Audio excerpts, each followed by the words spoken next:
Mm-hmm. Watch yourself. Watch yourself. Watch yourself, son. What's running?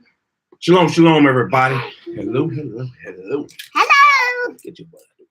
It's running. Welcome back. Welcome back to the next edition of Look at them fast. Reading with Shilo. We don't get DJ. DJ. And we are here to get into the next couple of chapters of the Mis-education of the Negro by Mr. Carter G. Woodson. I'm a DJ. I'm Lemon. Okay, y'all can go sit over there, please. That's where I need y'all to be. All right. We left off on chapter 15. On chapter 15 of Mr. Carter G. Woodson's. He said a lot of stuff here last night, man. He said a lot of things. A lot of things that should make you think. A lot of things that should make you think. And I hope it did. I hope that whoever is watching this, it does make you think. So we'll go ahead and get ready and get into it. Oh man, I took my bookmark out. So I took my bookmark out. Chapter 15, Vocational Guidance. Vocational Guidance. Oh man. Hey DJ, I'm gonna need you to go get y'all. Yes, sir. Yes, sir. Please go get me another bottle of water. Please hold on. Let me finish. Another bottle of water and get y'all waters. All right. So we can get started. You know, man, I wonder how many people really be thinking like, you know, I guess they would call this old school thinking. How many people really think these things? Thank you, sir. You're welcome. Oh, good job. Appreciate that. Appreciate that.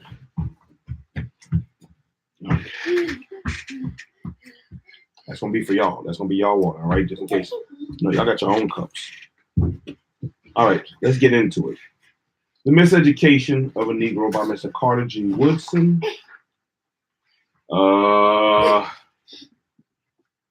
me see. I don't even see the copy written. Or when it was copywritten. You see, Daddy? I said, get your butt down. That's what I say. All right, let's start. Let's jump into it. That? Chapter 15. Chapter 15. Vocational Guidance. Yeah, let me get my stuff ready. This is the silence. Blue, orange. All right.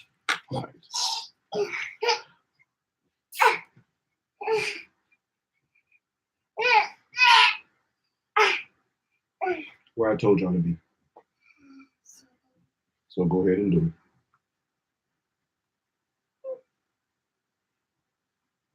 Go ahead and do it. Both of you. And listen. Let's listen to see what Mr. Carter G. Woodson has to say. Do you know what the word vocational means? You don't know? Well, we might have to look it up and see what vocational means so you can know. Because Mr. Carter G. Woodson is talking about vocational guidance. What is vocational guidance? Sit down.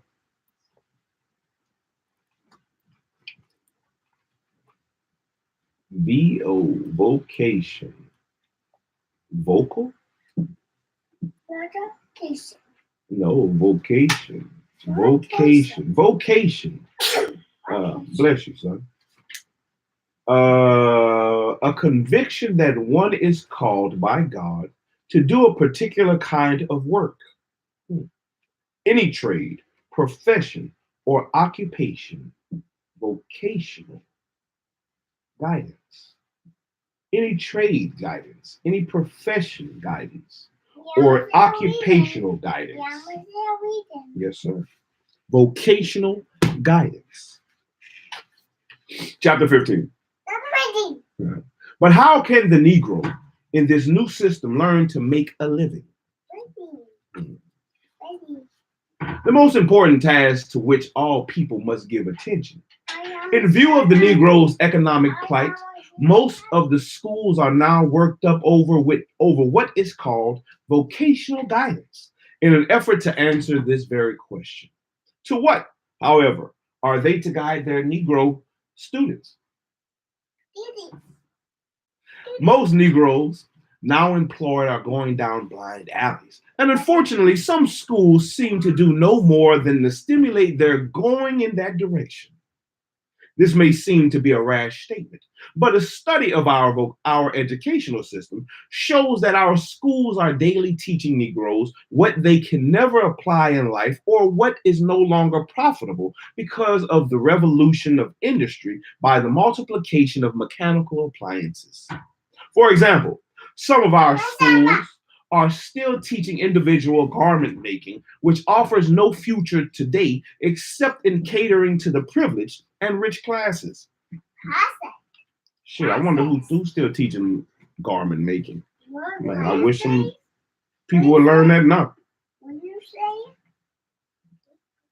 Some of these institutions still offer instructions in shoemaking when the technique developed under their handicaps makes impossible competition with that of the modern factory based upon the invention of a Negro, Jan Matzeliger, Matzeliger, Matzeliger, Matzeliger. There you go. These facts have been known for generations, but some of these institutions apparently change not. Education, like religion, is conservative. It makes haste slowly only, and sometimes not at all. Do not change the present order of thinking and doing. Many say, for you disturb too many things long since regarded as ideal. The dead past, according to this view, must be the main factor in determining the future. We should learn from the living past, but let the dead past remain dead. A survey of employment of the Negroes in this country show a most undesirable situation. The education of the Negroes in this country, a survey of employment of the Negroes in this country shows a most undesirable situation. It's supposed to be a period. What did you say? What did you say, Daddy? I said it was supposed to be a period there, son. The education of the masses has not enabled them to advance very far in making a living and has not developed in the Negro the power to change this condition. It is revealed that in many establishments, the Negro, when a young man, starts as a janitor or a porter and dies in old age in the same position. Tradition fixes his status as such, and both races feel satisfied. When this janitor or porter dies, the daily's headline, the passing of this Negro who knew his place and rendered satisfactory service in it. Distinguished white men for whom he ran errands and cleaned cuspidors. What's a cuspidor? And cleaned cuspidors. Let's see what that is. Cuspidor. Cuspidors.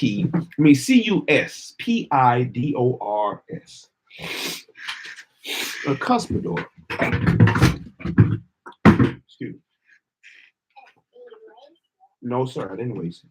I dropped it though. I did drop it. I dropped my water. Yeah, my nose is all stopped up. A cuspidor. C-U-S. Let's see. What is a cuspidor? I don't know. Me either. Mama don't know. You know? Mama know. What is a cuspidor? I don't know. I don't know, Daddy. I don't know, Daddy. We're going to find out. We're going to try to find out. It's not in here. Trying to find out? Yes, sir. It's not in here. Let's see what a cuspidor is. A cuspidor. Yes, sir. Gotta look in the dictionary and see what a cuspidor is. Me either. I don't know. That's right. The letter D. D, show me. There we go. Right here. Cuspidor. A fish, Daddy. A fish. That's right. Look at the fish. Cuspidor. A cuspidor.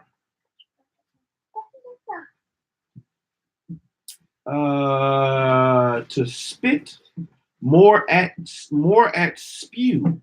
Spittoon. A cuspidor.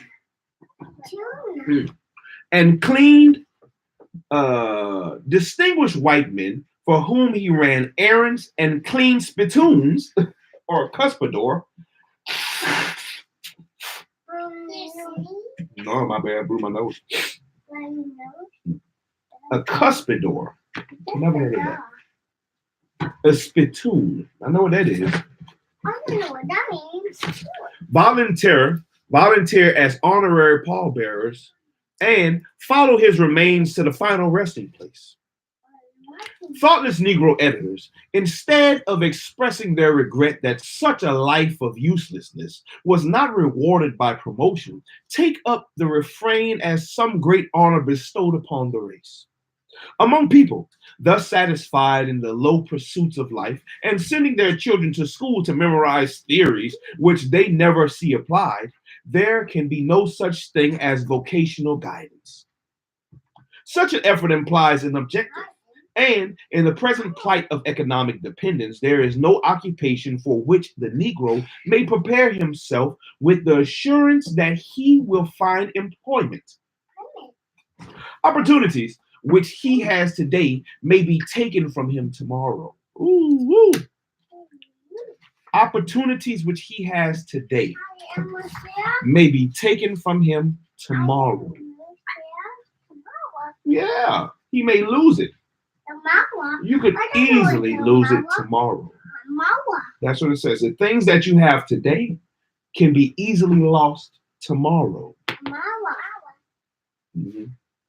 And schools changing their curricular in hit and miss fashion may soon find themselves on the wrong track, just as they have been in generations or for generations.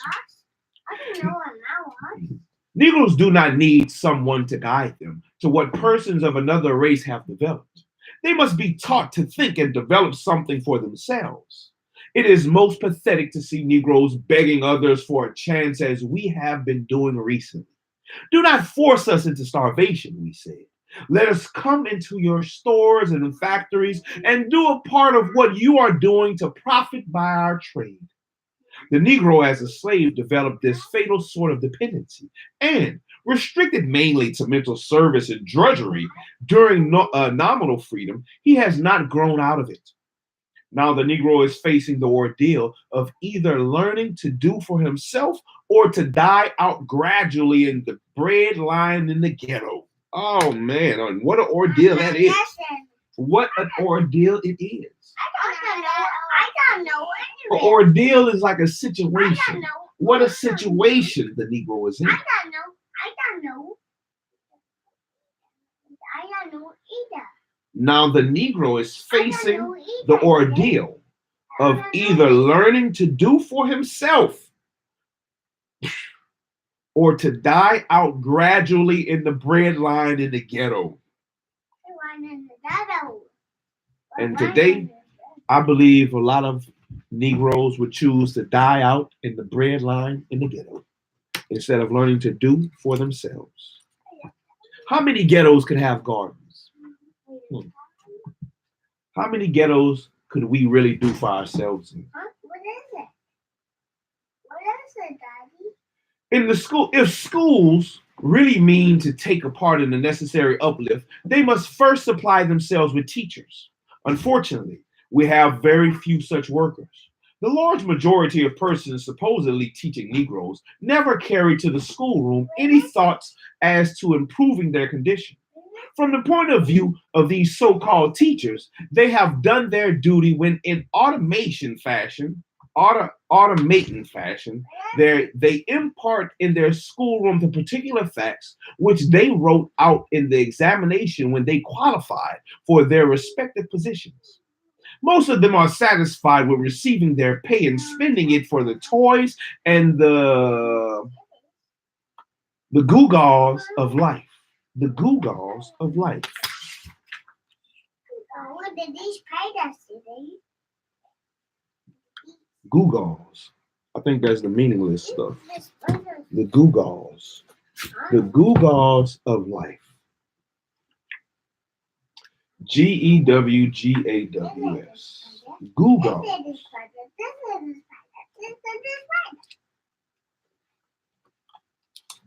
This is the spider what did on me. This is not the spider did on me. It's not in here. The gewgaws. We'll come back. The good guy, I'm not in there. No, it's not in that dictionary, son. Well, then there's a silly. For example, the author is well acquainted with the Negro of this time, Oh, what who is now serving as the head of one of the largest schools in the United States. From the point of view of our present system, he is well educated.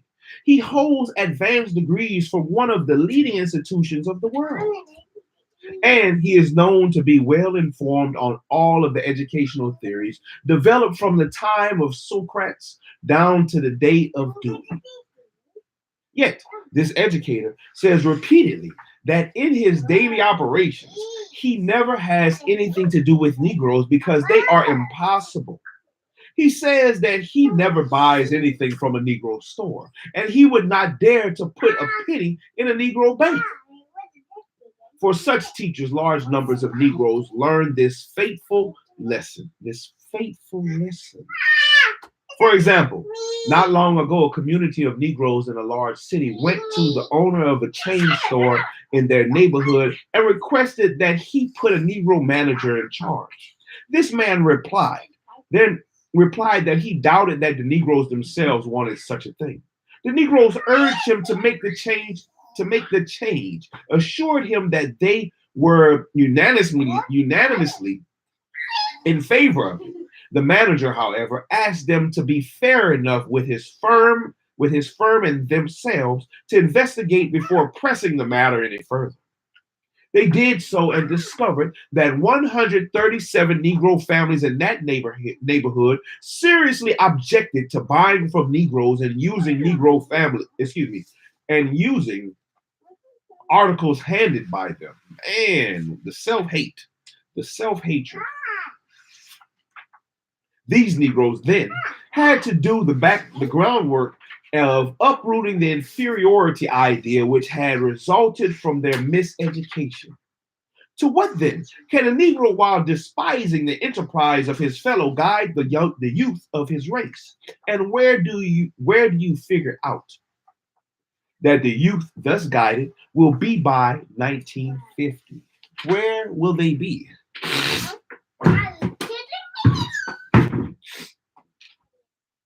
Man, where will they be by 1950? Look where we're at in 2022. No, sir. Daddy, I'm just getting started, son. Now y'all can know I got a couple more pages, man. I got like 4 pages to read. You don't have to stay in here. Y'all can go in the front if you want. Maybe tomorrow. Well, okay, that's fine. You can stay in here. I'd rather you be. Are you on zero? All right. Are you on Michelle, Daddy? No, sir. No, sir, I'm not. To the whites are daily informing Negroes that they need not come to them for opportunities. Can the Negro youth, miseducated by persons who depreciate their efforts, learn to make opportunities for themselves? This is the real problem which the Negroes must solve. And he who is not interested in it and makes no effort to solve it is worthless in the present struggle. Our advanced teachers, like most highly educated Negroes, pay little attention to the things about them except when the shoe begins to pinch on one or the other side. Unless they happen to become naked, they never think of the production of cotton or wool. Unless they get hungry, they never give any thought to the output of wheat or corn. Unless their friends lose their jobs, they never inquire about the outlook for coal or steel, or how these things affect the children whom they are trying to teach. In other words, they live in a world, but they are not of it. In other words, they live in a world, but they are not of it. How can such persons guide the youth without knowing how these things affect the Negro community? Good question. Good question. Good question. How can such persons guide the youth without knowing how these things affect the Negro community? That is definitely a good question.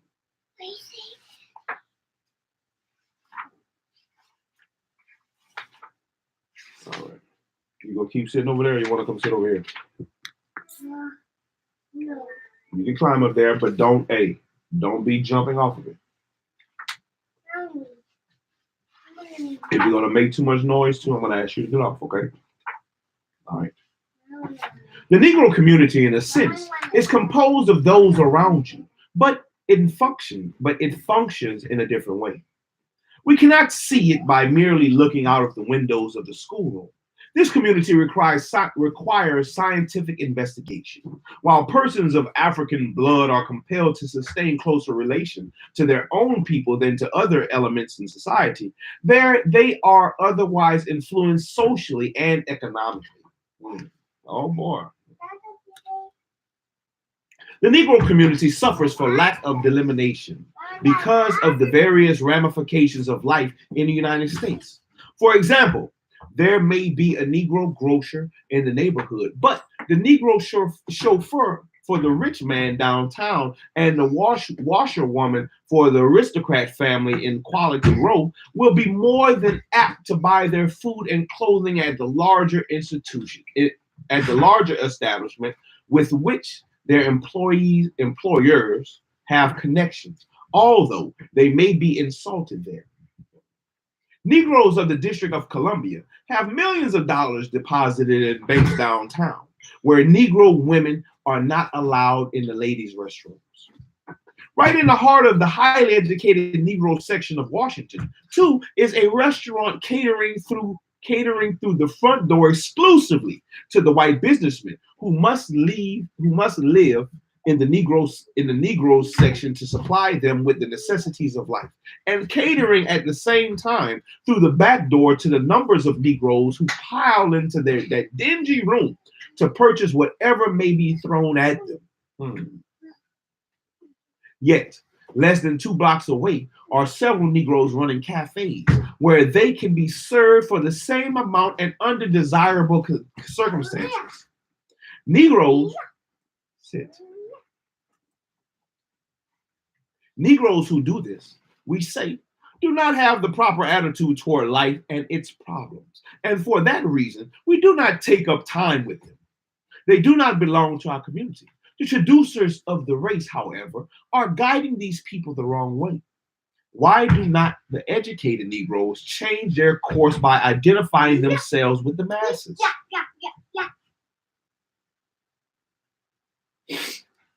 For similar reasons, the Negro professional man may not always have the beautiful home and the fine car. His plight, to the contrary, may result from action like that of a poor man who recently knocked on the author's door about midnight to use his telephone to call the ambulance of the casualty hospital to take immediate charge of his sick wife. Although living nearer to the Freedmen's Hospital, where more sympathetic consideration would have been given this patient, he preferred to take her to the other hospital, where she would have to be carried through the backyard and placed in the room over a stable. He worked there, however, and because of long association with his traducers, and the sort of treatment that they had meted out of him, he was willing to entrust to their hands the very delicate matters of the health of his wife. This was a part of his community. Large numbers of Negroes live in such a community. We say that such an atmosphere is not congenial, and you will not lose time with these people who are thus satisfied. But the exploiting preacher and the unprincipled politician, the notorious gambler and the agent of vice are all there purposely misleading these people who have not as yet shaken from their minds the shackles of slavery. Go. Go use the bathroom if you have to. All right. Just pee in the toilet. Go do it then if you have to. You already did? All right, good job.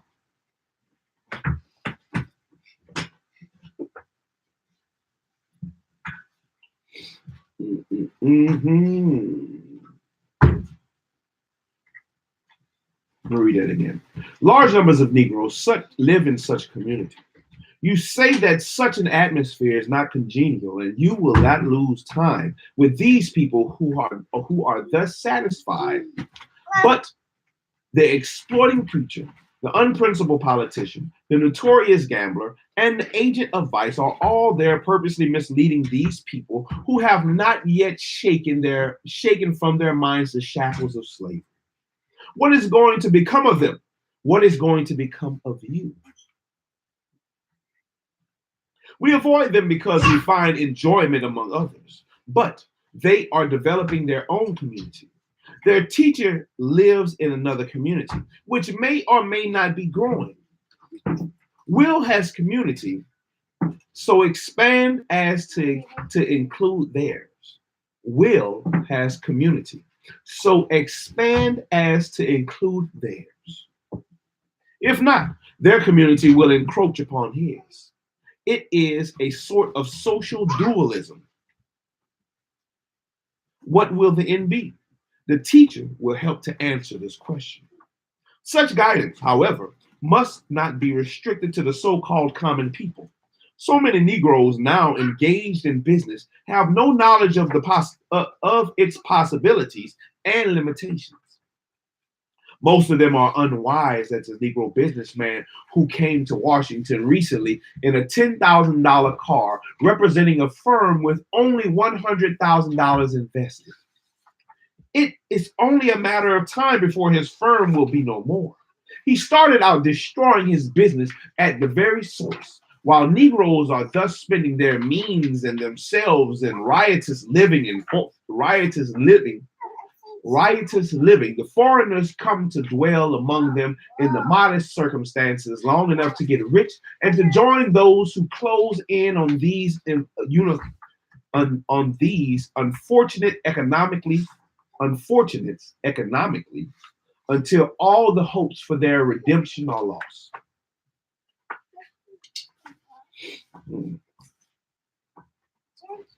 If the Negroes of this country are to escape starvation and the rise of poverty unto comfort and ease, they must change their way of thinking and living. Never did the author see a more striking demonstration of such a necessity than recently when a young man came to him looking for a job. He was well decked with jewelry and fine clothes, and while he was in the office, he smoked almost enough cigars to pay one's board for the day. A man of this type in the poverty-stricken group must suffer and die. Man. A young woman recently displaced in a position from which she received considerable income for a number of years approached the author not long ago to help her solve the problem of making a living. He could not feel very sympathetic toward her, however, for she had on a coat which cost enough to maintain one comfortably for at least 2 years. That made me think about all these women wanting these Birkin bags and stuff. They say these bags cost all this money. That could sustain a person's living for a number of years.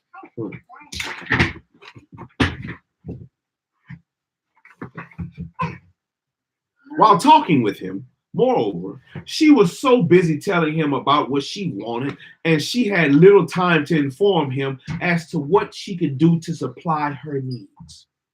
A man whom the author knows is decidedly handicapped by having lost a lucrative position. He must now work for a little more than half of what he has been accustomed to earn. With his former stipend, He was able to maintain 2 or 3 girls in addition to his wife, and he drank the best of bootleg stuff available. And now, trying to do all of these things on a small wage, he finds himself following the most torturous course to make his ends meet. And he suffers within as well as without. This undesirable attitude towards life results from the fact that the Negroes has learned from others how to spend money much more rapidly than he has learned how to earn it. During these days, therefore, it will be very wise for Negroes to concentrate on the wise use of money and the evil results from the misuse of it. In large cities like Washington, Baltimore, Philadelphia, New York, and Chicago, they earn millions and millions every year and throw these vast sums immediately away for trifles which undermine their health, vitiate their morals, and contribute to the undoing of generations of Negroes unborn. Man. Hey, sons, get down. Get down. Both of you, get down. Get down and sit down.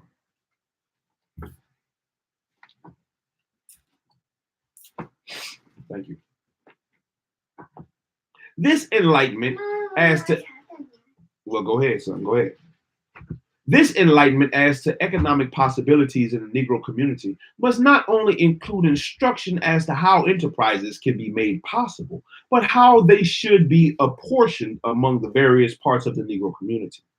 Such knowledge is especially necessary in the case of the Negroes because of the fatal tendency towards imitation, not only of the white man, but the imitation of others of his own group. For example, a Negro starts a restaurant on a corner and does well. Another Negro, observing this prosperity, thinks that he can do just as well by opening a similar establishment next door. The inevitable result is that by dividing the trade,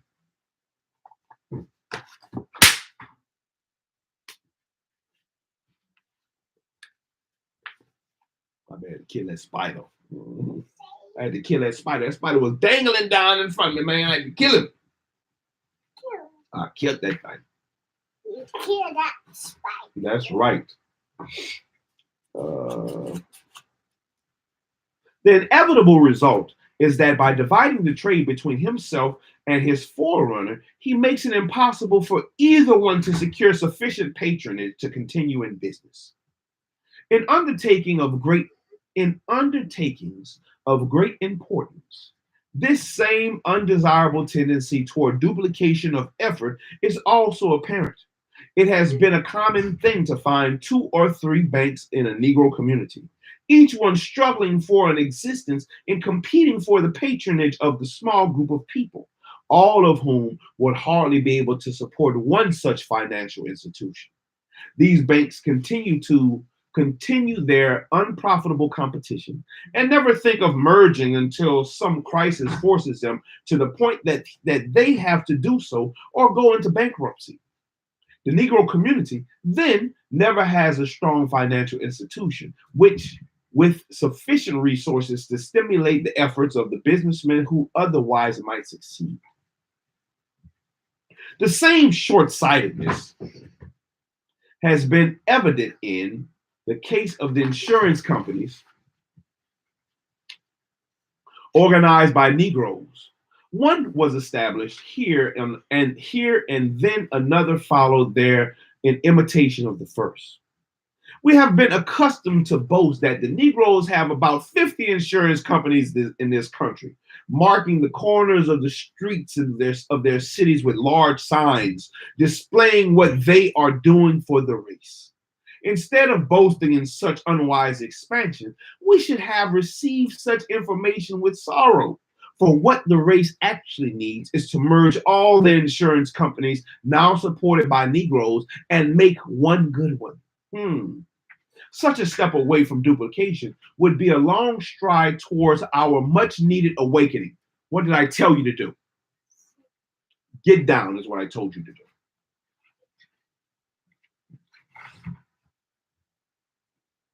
And sit down. on the sofa, please. And if you don't want to sit down on the sofa, yes, you can look at the books. Get you a book. You can look at the books, or you can listen to Daddy read this book, or you can go on the front. Okay, move it out the way and find you a book, son. I don't have a problem with that. Find you a book. Go ahead, get you a book, man. Get you a book and sit down and you can look at the book. But you have to be quiet while doing so Daddy can finish reading this one, okay? Okay. Not a problem. Thank you.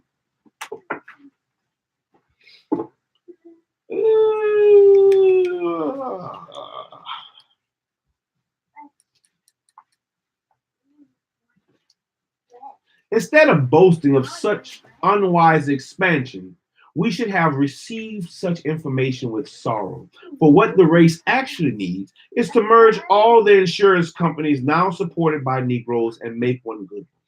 Such a step away from duplication would be a long stride towards our much needed awakening, and it would certainly give us prestige in the business world. This imitation and duplication are decidedly disastrous to economic enterprise, as we can daily observe. A few days ago, a young man in the East lamented the fact that after investing his life earnings in the drug business and making enough effort to stimulate the enterprise, he has failed. Someone took occasion thereupon to remind him that men who have grown rich as a rule, not by doing what thousands of others are doing, but by undertaking something new. If instead of going into the retail dispensing of drugs, he had conceived and carried out the idea of the chain drugstore, he would have become an independently rich man. There is always a chance to do this because the large majority of people don't think, and therefore leave the field wide open for those who have something new with which to please the public.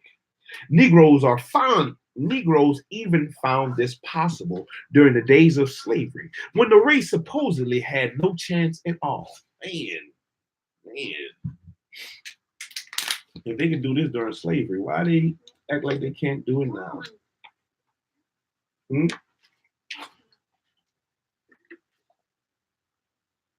want some? Here, forget it.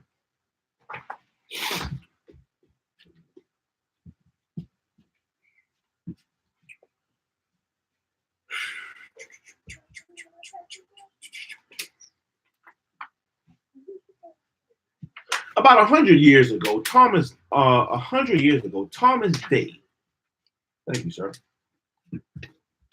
About 100 years ago, Thomas Day, a North Carolina Negro, realized that the rough furniture of the people in his community did not meet the requirements of those of modern taste. He therefore worked out a style of ornate and beautiful furniture which attracted the attention of the most aristocratic people of the state and built upon for himself the most successful business.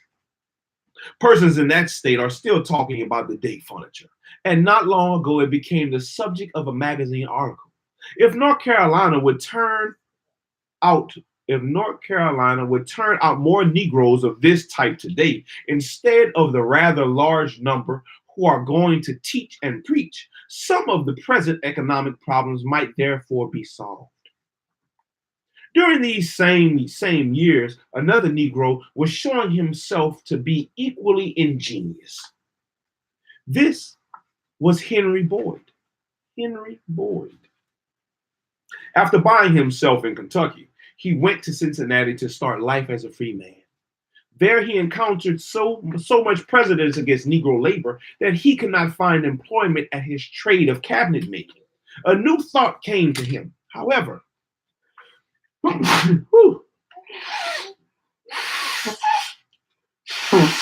Excuse me.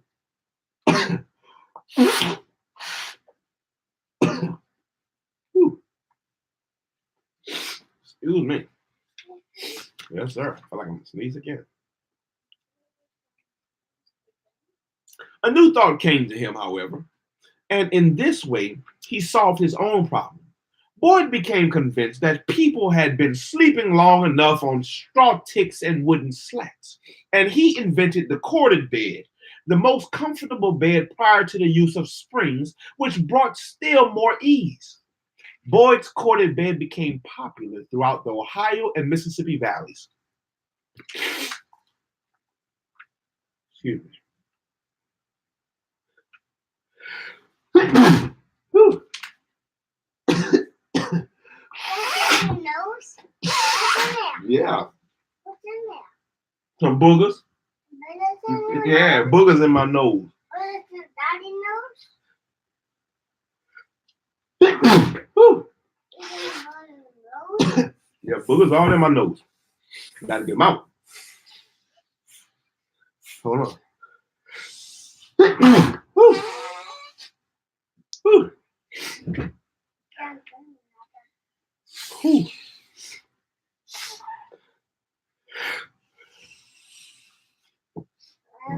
My bad. Like My you're bad. gonna sneeze again. Yes, sir. It looked like I was going to sneeze again. Looks like you're going to sneeze again. One more sneeze. Boyd's corded beds. Awesome. Whew. Man, became popular throughout the Ohio and Mississippi valleys.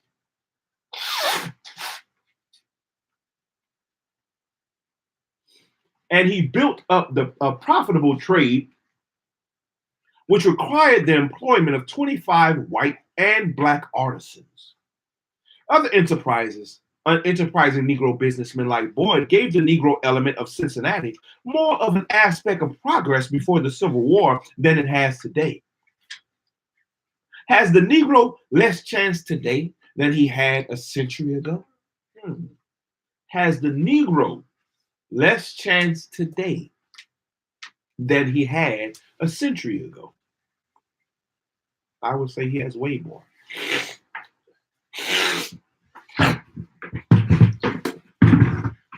I would say he has way more chances today.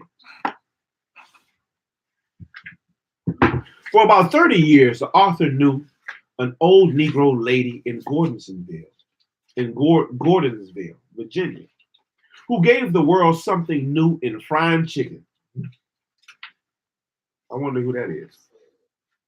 She discovered the art of doing this thing in a way that others could not.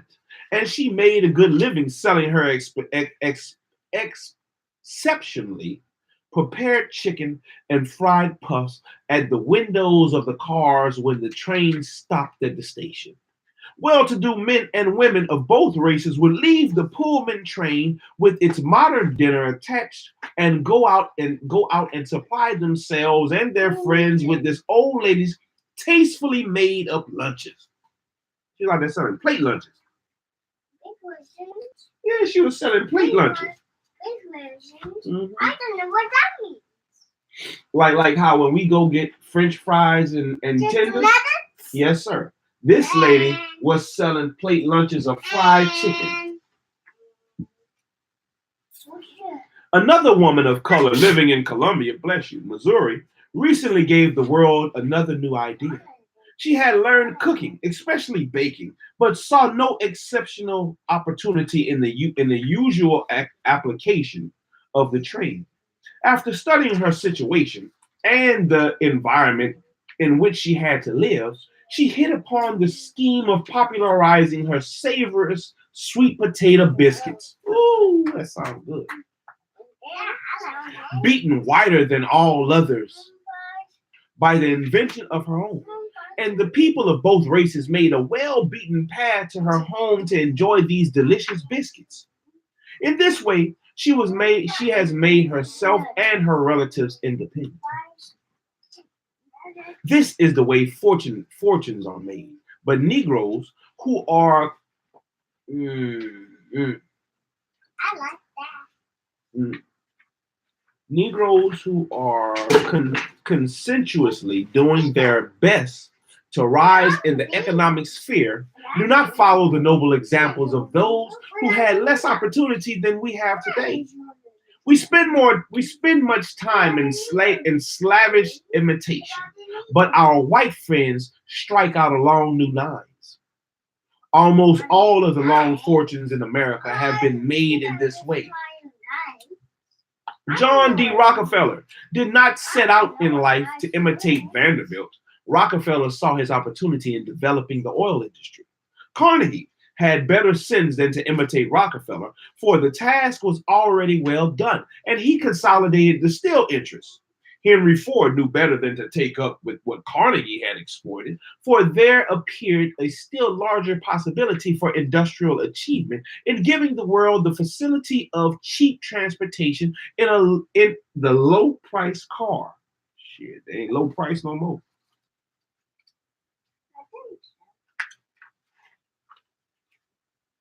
While such guidance as the Negro needs will concern itself first with material things, however, it must not stop with these as ends in themselves. In the acquisition of these, we lay the foundation for the greater things of the spirit. A poor man properly directed can write a more beautiful poem than one who is what is this?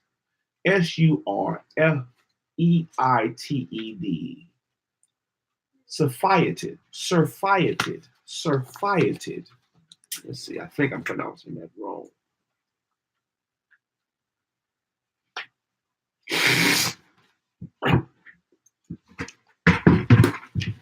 Surfeited. Let's see. Surf. That's what I think it. I think that's how it's pronounced. I'm not sure. No, sir. That's why I'm going to look it up and see. Yes, maybe the dictionary can help me pronounce it. What is it?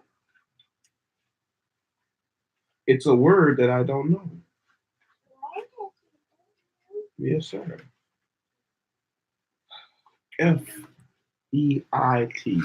Fight. Feet. Surfeit.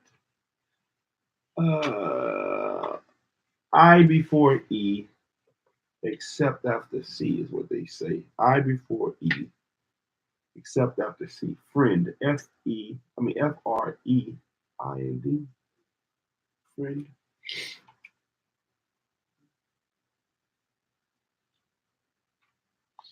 Friend.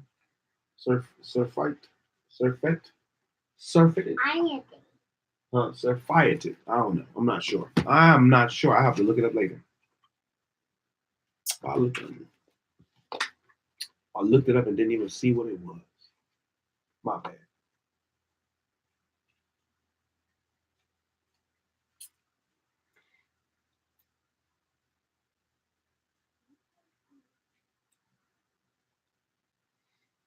I might just sneeze again. What's that sneeze again? An oversupply, surfeit. Are you done? Surface. Are you done? Surfeit. Are you done, Naughty? Are you done? An oversupply, excess, overindulgence, to oversupply, to overfeed, to saturate. Saturate, surfeit. The man in the hovel composes a more charming song than the one in the palace. The painter in the ghetto gets an inspiration for a more striking portrait than his landlord can appreciate. The ill-fed sculptor lives more abundantly than the millionaire who purchases the expression of his thought in marble and bronze. For the Negro, then, the door of opportunity is wide open. Let him prepare himself to enter this field where competition is no handicap.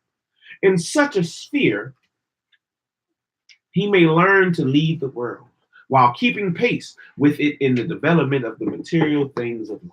Man, that was chapter 15. I'm done. No, sir. We're going to see. That was chapter 15, Vocational Guidance. Chapter 16.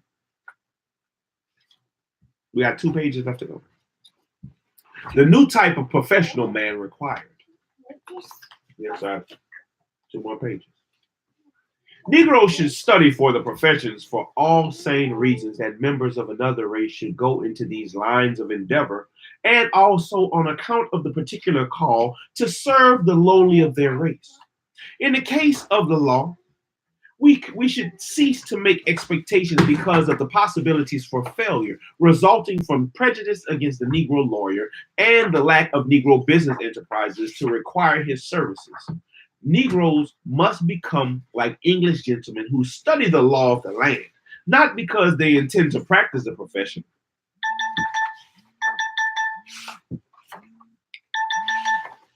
Not bad. The snakes, Daddy. Yes, sir. Not because they intend to practice the profession, but because every gentleman should know the law. Man, that's a good one. That's a good one right there.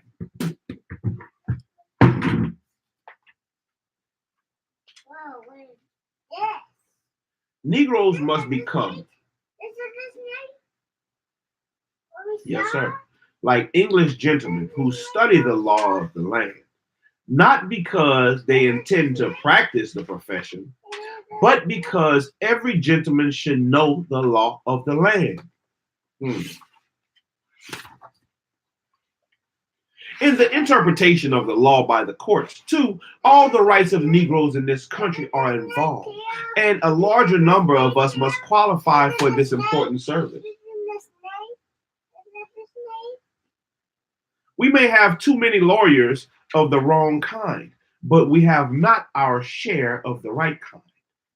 The Negro lawyer has tended to follow in the footsteps of the average white practitioner and has not developed the power which he could acquire if he knew more about the people whom he should serve and the problems they have in comfort. They have to confront. Excuse me. These things are not law in themselves, but they determine largely whether or not the Negro will practice law and the success he will have in the profession. The failure to give attention to these things has often meant the downfall of many a Negro lawyer. There are, moreover, certain aspects of law to which the white man would hardly address himself, but to which the Negro should direct special attention. Of unusual importance to the Negro is the necessity for understanding the misrepresentations in criminal records of Negroes and race distinctions in the laws of modern nations.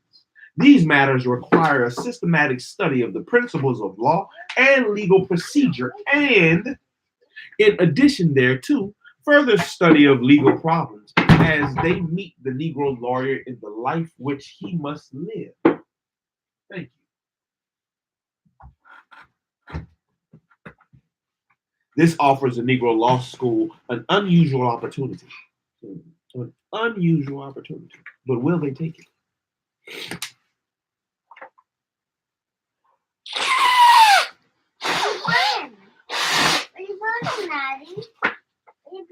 I'm blowing my nose. Let's start trying to get these boogers. That's not out my nose. Yeah, I gotta get these boogers out my nose. That's not out my nose. It's stopping me up. What did you say, Daddy? I said my nose is stopped up. I said your nose stopped up. Mm-hmm.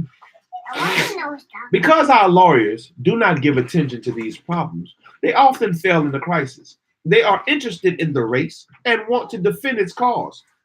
The case, however, requires not only the unselfish spirit they sometimes manifest, but much more understanding of the legal principles involved. Nothing illustrates this better than the failure of one of our attorneys to measure up in the case brought up to the United States Supreme Court from Oklahoma to test the validity of the exclusion of Negroes from the Pullman cars. The same criticism may be made of the segregation case of the District of Columbia brought before this highest tribunal, but another Negro by another Negro attorney. In both of these cases, the lawyers started wrong and therefore ended wrong. They lack the knowledge to present their cases properly to the court. Our lawyers must learn that the judges are not attorneys themselves, for they have to decide on the merits of what is presented to them. It is not the business of the judges to amend their pleadings or to decide their cases according to their good intentions. Certainly, such generosity cannot be expected from prejudiced courts, which are looking for every loophole possible to escape from the frank decisions on the rights of Negroes guaranteed by the Constitution. These matters require advanced study and painstaking research, but our lawyers, as a rule, are not interested in this sort of mental exercise. The Negro medical schools have had a much better opportunity than the few Negro law schools, which have functioned in the professional preparation of Negroes. On account of the racial contact required of white physicians, who are sometimes unwilling to sustain this relation to Negroes, and the Negro physicians and dentists have a better chance among their people than the Negro lawyers. And the demand for the services of the former assures a larger income than Negro lawyers are accustomed to earn. But in spite of this better opportunity, Negro medical institutions and their graduates have done little more than others to solve the peculiar problems confronting the Negro race. Man. Too many Negroes go into medicine and dentistry merely for selfish purposes, hoping thereby to increase their income and spend it in a joyous living. That is true. That is true. They have the ambition to own fine automobiles, to dress handsomely, and to figure conspicuously in society. The practice of these professions among poor Negroes yields their results. What, you trying to come over here? No, you have to sit still. We're right here. Where are we? Right here. Why not be a physician or dentist then? Too many of our physicians are like the one whom the author recently visited in New York City. When I heard you coming up the stairs, said he, I began to feel glad, for I was sure that you were another patient from whom I might extract at least $2 for a prescription. Come on. But you have to sit still so I can read. You have to sit still and you're going to have to be quiet. Sit back. Let me kick my feet up. All right, sit back. Sit back, both of you. One for the money, two for the show. Let's sit back and read because we got some more to go. All right. Come on. You comfortable enough? All right, let's go. One more page. You got one more page left to go. Mm-hmm. Here we go. Okay. Yes, sir. Yet, one would wonder how that physician, watch back, could prosper in his profession, for he had no special equipment for the practice of any kind of advanced phases of medicine. About all he could do was to look at the patient's tongue, feel his pulse, ask him a few questions, write a prescription, and collect the fee.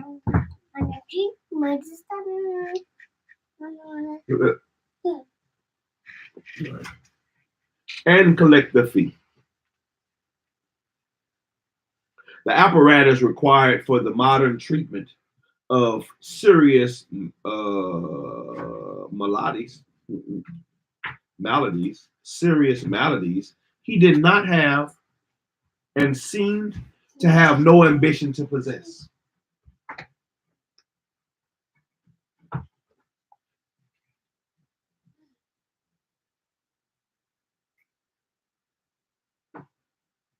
Go in the front. What do you want to say? Go in the front. Go in the front.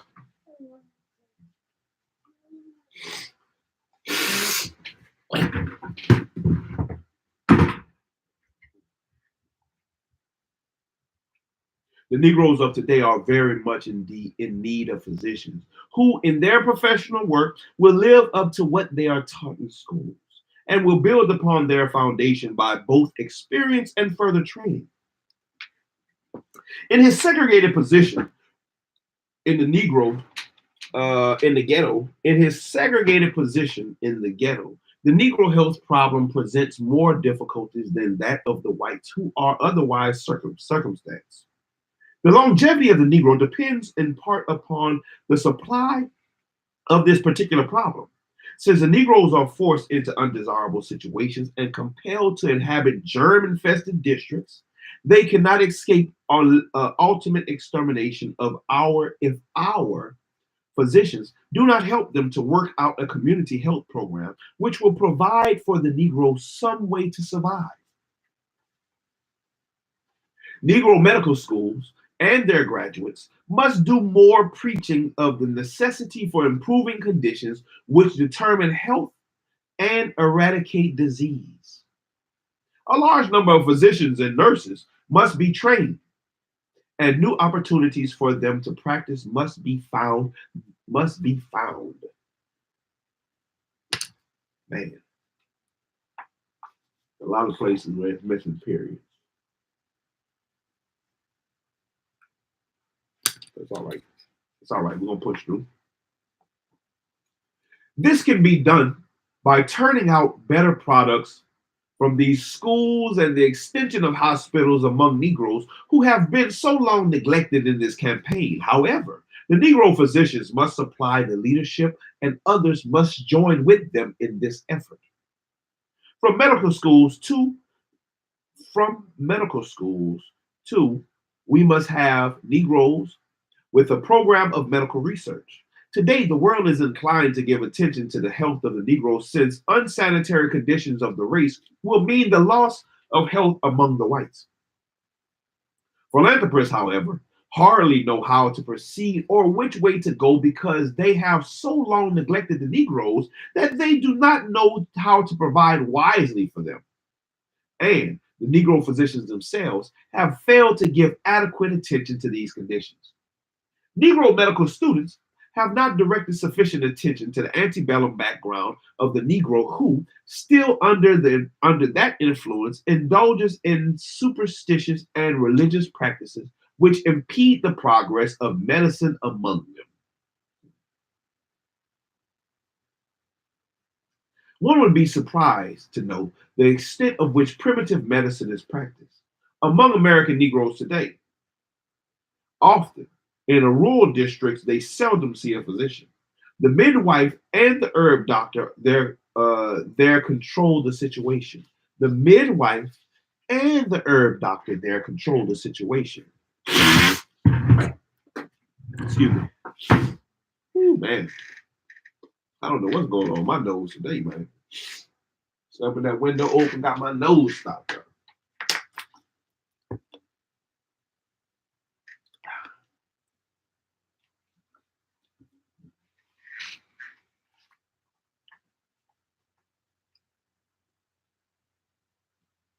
The greatest problem now awaiting solution is the investigation of the differential resistance of races to disease. What are the diseases of which Negroes are more susceptible than whites? What are the diseases of which the whites are more susceptible than Negroes? The Negro escapes yellow fever and influenza, but the white man dies. The white man withstands syphilis and tuberculosis fairly well, but the Negro afflicted with these maladies easily succumbs. Let's see how to pronounce that word. Maladies. Maladies. I think that's how you pronounce it. Maladies. I think that's how you pronounce it. I know it has something to do with illness. I know it has something to do with illness. Maladies. M-A-L-A. Malady.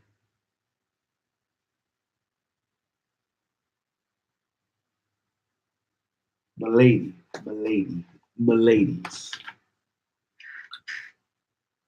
Physical, mental, or moral disorder. Maladies. Maladies. Maladies. Die. Maladies. Maladies. Maladies. Maladies. Maladies. A physical, mental, or moral disorder. A malady. Melodies. It's not melodies.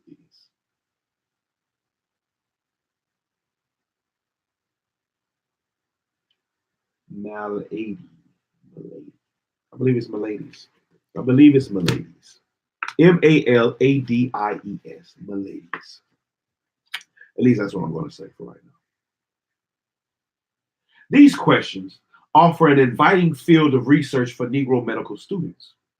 While we hear much about medicine, law, and the like, their importance must not be unduly emphasized. Certainly, men should not crowd into these spheres to make money, but all professions among Negroes, except those of teaching and preaching, are undermanned. All Negroes in professions constitute less than 2.5% of those over 10 years of age who are gainfully employed. At the same time, the whites find certain of their professions overcrowded, and some of their practitioners could not exist without the patronage of Negroes. Negroes, too, should undergo systematic training for those professions in which they have shown special aptitude as in the arts. They must not wait for the Americans to approve of their plunging into unknown spheres. The world is not subscribed by the United States, and the Negroes must become a pioneer in making use of the larger portion of the universe. If the people here do not recognize the Negro in these spheres, let them seek a hearing in the liberal circles of Europe. Hmm. Hmm. If he has any art Europeans will appreciate it and assure him success in forbidden fields. In Europe, it should be noted, the Negro artist is not wanted as a mere imitator. Europeans will recognize him in the role of an enlightened artist portraying the life of his people. As an English abolitionist said more than a century ago, the portrait of the Negro has seldom been drawn but by the pencil of his oppressor, and the Negro has sat for it in the distorted attitude of slavery. A new method of approach, however, is now possible. There has been an awakening in Europe to the realization of the significance of African culture. The circles there want to see that life depicted by the Negro who can view it from within. There's a philosophy in it that the world must understand. From the contemplation, from its contemplation may come a new social program. Herein,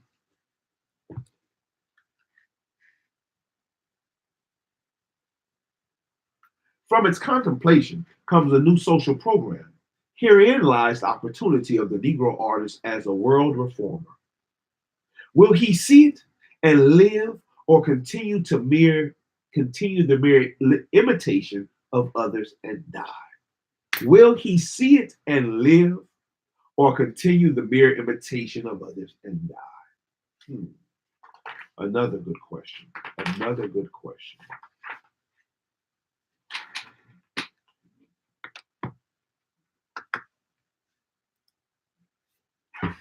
Appreciate it. Shalom. Appreciate it. All right. Man, we read 2 chapters. I think we're going to stop right there. We're going to stop right there on chapter 17. We're going to stop on chapter, let me see.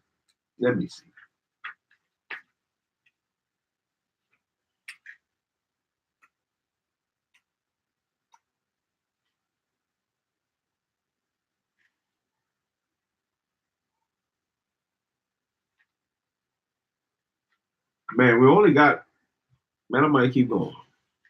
We only got 4 pages left. We only have 4 pages left. Action 4, action 1, 2, 3, 4, 5, 6, 7, 8, 9. 9 pages. We'll stop there.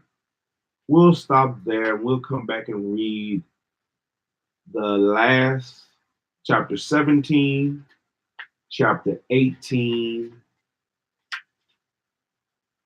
and the appendix, and something called the value of color. So it's like really 4 more chapters. Look, I'll keep going. No, we'll read this. We'll read this next chapter. We'll read chapter 17 and we'll stop at 18 and we'll finish off the rest tomorrow. We'll stop at 18 and we'll finish the rest tomorrow. Let's see if YouTube will let me keep going. Chapter 17. Higher strivings in the service of the country. Whew. Another factor the Negro needs is a new figure in politics. Ooh. Man, he's hitting some key points. One who will not concern himself so much with what others can do for him as with what he can do for himself. He will know sufficient about the system of government not to carry his trouble to the federal functionaries and thus confess himself a failure in the community in which he lives. He will know that his freedom from peonage and lynching will be determined by the extent that he can develop into a worthy citizen and impress himself upon his community. The new Negro in politics will not be so unwise as to join the ignorant delegations from conferences and convention, which stage annual pilgrimages to the White House to complain to the president because they have socially and economically failed to measure up to the demands of self-preservation. Oh, that's a hard hitter. That's a hard hitter. That is a hard hitter right there. I might do it. Okay. The new Negro in politics.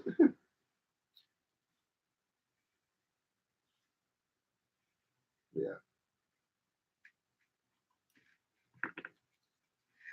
The new Negro in politics will not be so unwise as to join the ignorant delegations from conferences and convention, which stage annual pilgrimages to the White House to complain to the president because they have socially and economically failed to measure up to demands of self-preservation. The new Negro in politics will understand clearly that in the final analysis, federal functionaries cannot do anything about these matters within the police powers of the state. And he will not put himself in a position of being received with coldness and treated with contempt, as these ignorant misleaders of the Negro race have been from time immemorial. The new Negro in politics then will appeal to his own and to such friends of other races in his locality as believe in social justice. If he does something for himself, others will do more for him. If he does something for himself, others will do more for him. I like that one.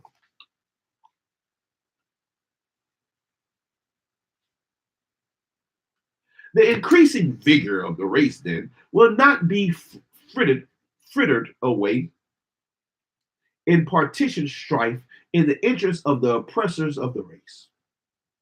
It ought not to be possible for the political bosses to induce almost any Negro in the community to abandon his permanent employment to assist them and their ilk in carrying out some program for selfish purposes of the ones engineering the scheme.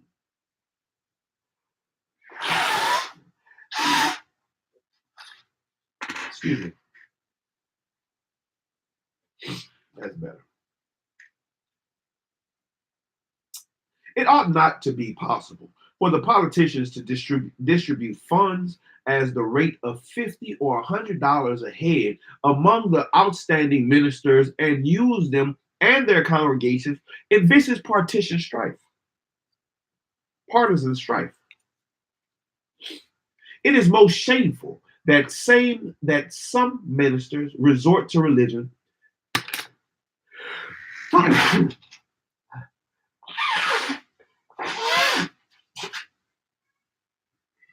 I ain't been sneezing all day. My nose ain't been stopped up all day until I started to read, man. Until I got ready to read.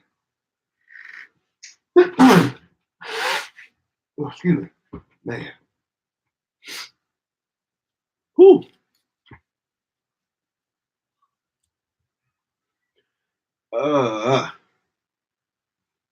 It is most shameful. Man, it's like it don't want me to finish. Man. It is most shameful. Lost my place. There you go. That some ministers resort to religion as a camouflage to gain influence in the churches only to use such power for selfish political purpose. Make sure that shit on my beard. Right. The Negro should endeavor to be a figure in politics, not a tool for the politicians. This higher role can be played not by parking all of the votes of a race on one side of the fence, as both blacks and whites have done in the South, but by independent action. The Negro should not censor the Republican Party for forgetting him, and he should not blame the Democratic Party for opposing him. Neither can the South blame anyone but itself for its isolation in national politics. Any people who will vote the same way for 3 generations without thereby obtaining results ought to be ignored and disfranchised.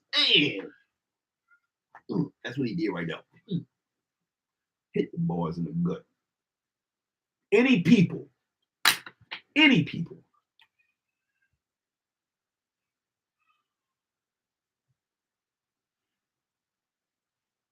who will vote the same way for 3 generations without thereby obtaining results. Think about that. Ought to be ignored and disenfranchised. Oh, man. Think about that. As a minority element, the Negro should not knock at the door of any particular political party. He should appeal to the Negroes themselves, and from them should come harmony and concentrate and concerted action for a new advance to that larger freedom of men. The Negro should use his vote rather than give it away to reward the dead for some favors done in the distant past. He should clamor not for the few offices marked as Negro jobs, but for the recognition of these despised persons as men according to the provision of the Constitution of the United States. The few state and national offices formerly set aside for Negroes have paled into insignificance, which compared with the many highly lucrative positions now occupied by Negroes as a result of their development in their spheres. Sometimes the Negro prominent in education, business, or professional life can earn more in a few months than the most successful politicians can earn in years. These political jobs, moreover, have diminished in recent years because the increase of race prejudice, which this policy has doubtlessly aided, supplies the political leaders with an excuse for not granting their Negro co-workers anything additional. The new Negro in politics must learn something that the old ward healers have never been able to realize, namely, not only that a few offices allotted Negroes are insufficient or insignificant, but that even if the Negro received a proportionate share of the spoils, the race cannot hope to solve any serious problems by the changing fortune of politics. Real politics, the science of government, is deeply rooted in the economic foundation of the social order. To figure greatly in politics, the Negro must be a great figure in politics. A class of people slightly lifted above poverty, therefore, can never have much influence in political circles. The Negro must develop character and worth to make him a desirable everywhere so that he will not have to knock at the doors of political parties, but will have them thrown open to him. The new Negro in politics must not ask the party for money. He must not hire himself for a pittance to swing voters in line. He must contribute to the campaign of the party pleasing him, rather than draw upon it for an allowance to drive the wolf from the door during the 3 months of the political canvass. It will be considered a stroke of good fortune that a Negro of such influence and character has aligned himself with the party, and this fact will speak eloquently for the element to which he belongs. The new Negro in politics, moreover, must not be a politician. He must be a man. The new Negro in politics must not be a politician. Moreover, he must be a man. Huh.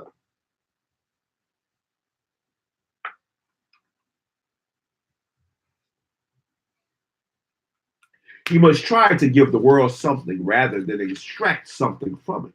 The world, as he should see it, does not owe him anything, certainly not a political office, and he should not try solely to secure one, and thus waste valuable years which might be devoted to the development of something of an enduring value. If he goes into office, it should be as a sacrifice because his valuable time is required elsewhere. If he is needed by his country in the civil position, he may respond to the call as a matter of duty, for his usefulness is otherwise assured. For such a Negro, then, we may expect sound advice, intelligent guidance, and constructive effort to good of all elements of our population. When such Negroes go into office, you will not find them specializing in things which peculiarly concern the Negroes, offering merely anti-lynching bills and measures for pensioning the freedmen. The new Negro in politics will see his opportunity not in thus restricting himself, but envisioning the whole social and economic order with his race as a part of it. In thus working for the benefit of all as prompted by his liberal mindedness, the new Negro will do much more to bring the elements together for the common good than he will be able to do in prating only of the ills of his particular corner and extending his hand for the decor, or my bad, for a dossier, a, dossier. In suggesting herein the rise of the new Negro in politics, the author does not have in mind the so-called radical Negroes who have read and misunderstood Karl Marx and his disciples and would solve the political as well as the economic problems of the race by an immediate application to these principles. History shows that although large numbers of people have actually tried to realize such pleasant dreams, they have, in the final analysis, come back to a social program based on competition. If no one is to enjoy the fruits of his exceptional labor any more than the individual who is not prepared to render such extraordinary service, not one of the thousand will be sufficiently humanitarian to bestir himself to achieve much of importance, and force applied in this case to stimulate such actions as has always broken down. If the excited whites who are bringing to the Negroes such strange doctrines are insane enough to believe them, the Negroes themselves should learn to think before it is too late. Oh, think before it's too late. Think before it's too late. History shows that it does not matter who is in power or what revolutionary forces take over the government. Those who have not learned to do for themselves and have to depend solely on others never obtain any more rights or privileges in the end than they had in the beginning. Oh, that's a head buster.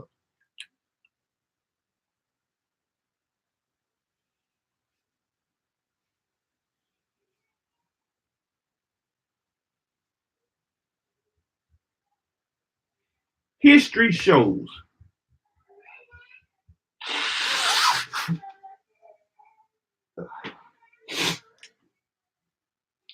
History shows that it does not matter who is in power or what revolutionary forces take over the government. Those who have not learned to do for themselves and have to depend solely on others never obtain any more rights or privileges in the end than they had in the beginning. Even if the expected social upheaval comes, the Negro will be better prepared to take care of himself in the subsequent reconstruction if he develops the power to ascend to a position higher up after the radically democratic people will have recovered from their revelry in an impossible utopia. To say that the Negro cannot develop sufficiently in the business world to measure arms with present day capitalists is to deny actual facts, refute history, and discredit the Negro as a capable competitor in the economic battle of life. No man knows what he can do until he tries. No man knows what he can do until he tries.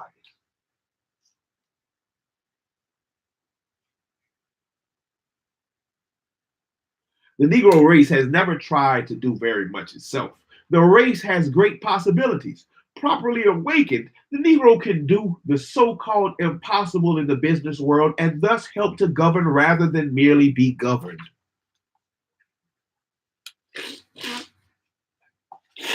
Excuse me. Whew. Almost, son. Yes, sir.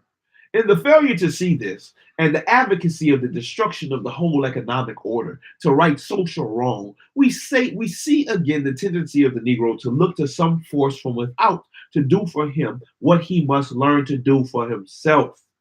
The Negro needs to become radical, and the race will never amount to anything until it does become so. But this radicalism should come from within. The Negro will be very foolish to resort to extreme measures in behalf of foreign movements before he learns to suffer and die to right his own wrongs. There is no movement in the world working especially for the rights of his own the rights of the Negro. He must learn to do for himself or be exterminated just as the American Indian has faced his doom in the setting sun. Whew. Why should the Negro wait for someone from without to urge him to self assertion when he sees himself robbed by his employer, defrauded by his merchant, and hushed up by government agents of injustice?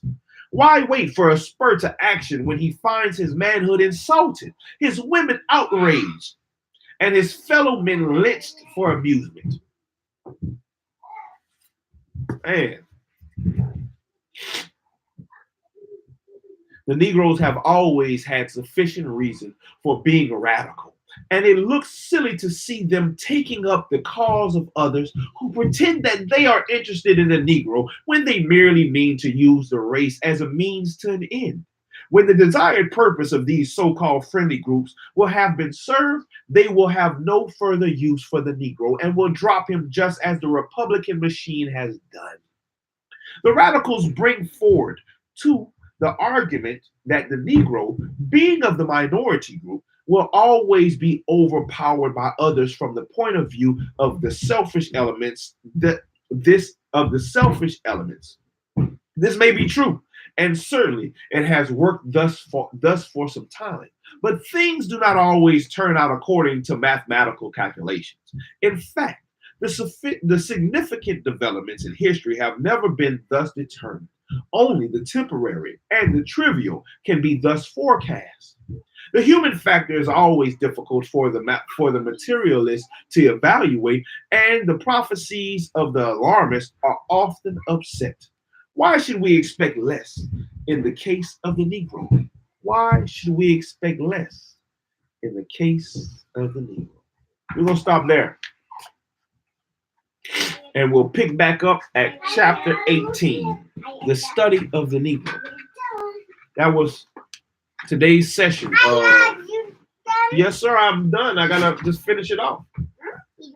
I just got to finish it off. Here, look, give me this. Here. I need to wash my... Here, come in. Here, blow your nose. Blow. Blow. Blow again. Good job. All right. I need to wash my... Go wash your hands. That was today's... Go wash your hands in the bathroom. That was today's session of Reading with Shilo. And we're almost done. We will have one more session of this book, and we will be finished with the Mis-education of the Negro by Mr. Carter G. Woodson. And chapter 18, the study of the Negro. Man, there's a lot of stuff in here in this section too. It was a lot in this section, man. A lot of good stuff, man. One thing I definitely believe in is being self-sufficient. Self-sufficient. And for those who, keep up with me in the different little videos and stories and stuff that I post on Facebook and YouTube, that's definitely in the works, growing a garden, learning how to build and create for yourself. And also teaching the ones that's coming after us how to do the same things. A lot of the old ways are lost. A lot of people don't want to be self-sufficient, make your own clothes, grow your own food, teach your own. You know what you need for your own. Do you or don't you? You should know. You should know what's important for you. What's important for your people. What is going to help your people progress? Hey, things is looking very grim. There's talks of war and rumors of war over and over again. Are you going to be the ones waiting in the bread lines? Are you going to take whatever is given to you? Do you know how to make your own bread if it came down to it? Do you know how to make your own flour if it came down to it? Simple things that can help in you being self-sufficient and can also help you in the community. Because when the community is going to need to band together, when the community is going to need to band together, we should already have the program already situated, so that way it won't be a hard transition or a hard task for us to do. But it's going to take some doing, and it's going to take us to do it. Either we're going to do it, or we're going to get done in. Either we're going to do it, or we're going to get done in. Either we're going to do it, or we're going to get done in. Yeah, but that's it, man. Thank you, everybody, for sitting with us, listening in. Like, comment, subscribe, tell your people. Let's keep reading. Let's see what we can learn and grow from. Hey, if you like what's going on, hit the Cash App, $Boost Soldier 337. And till next time, man. Shilo out. Shilo out. And man out. That's right. We out of here. We're out of here. Goodbye. Goodbye. Hello.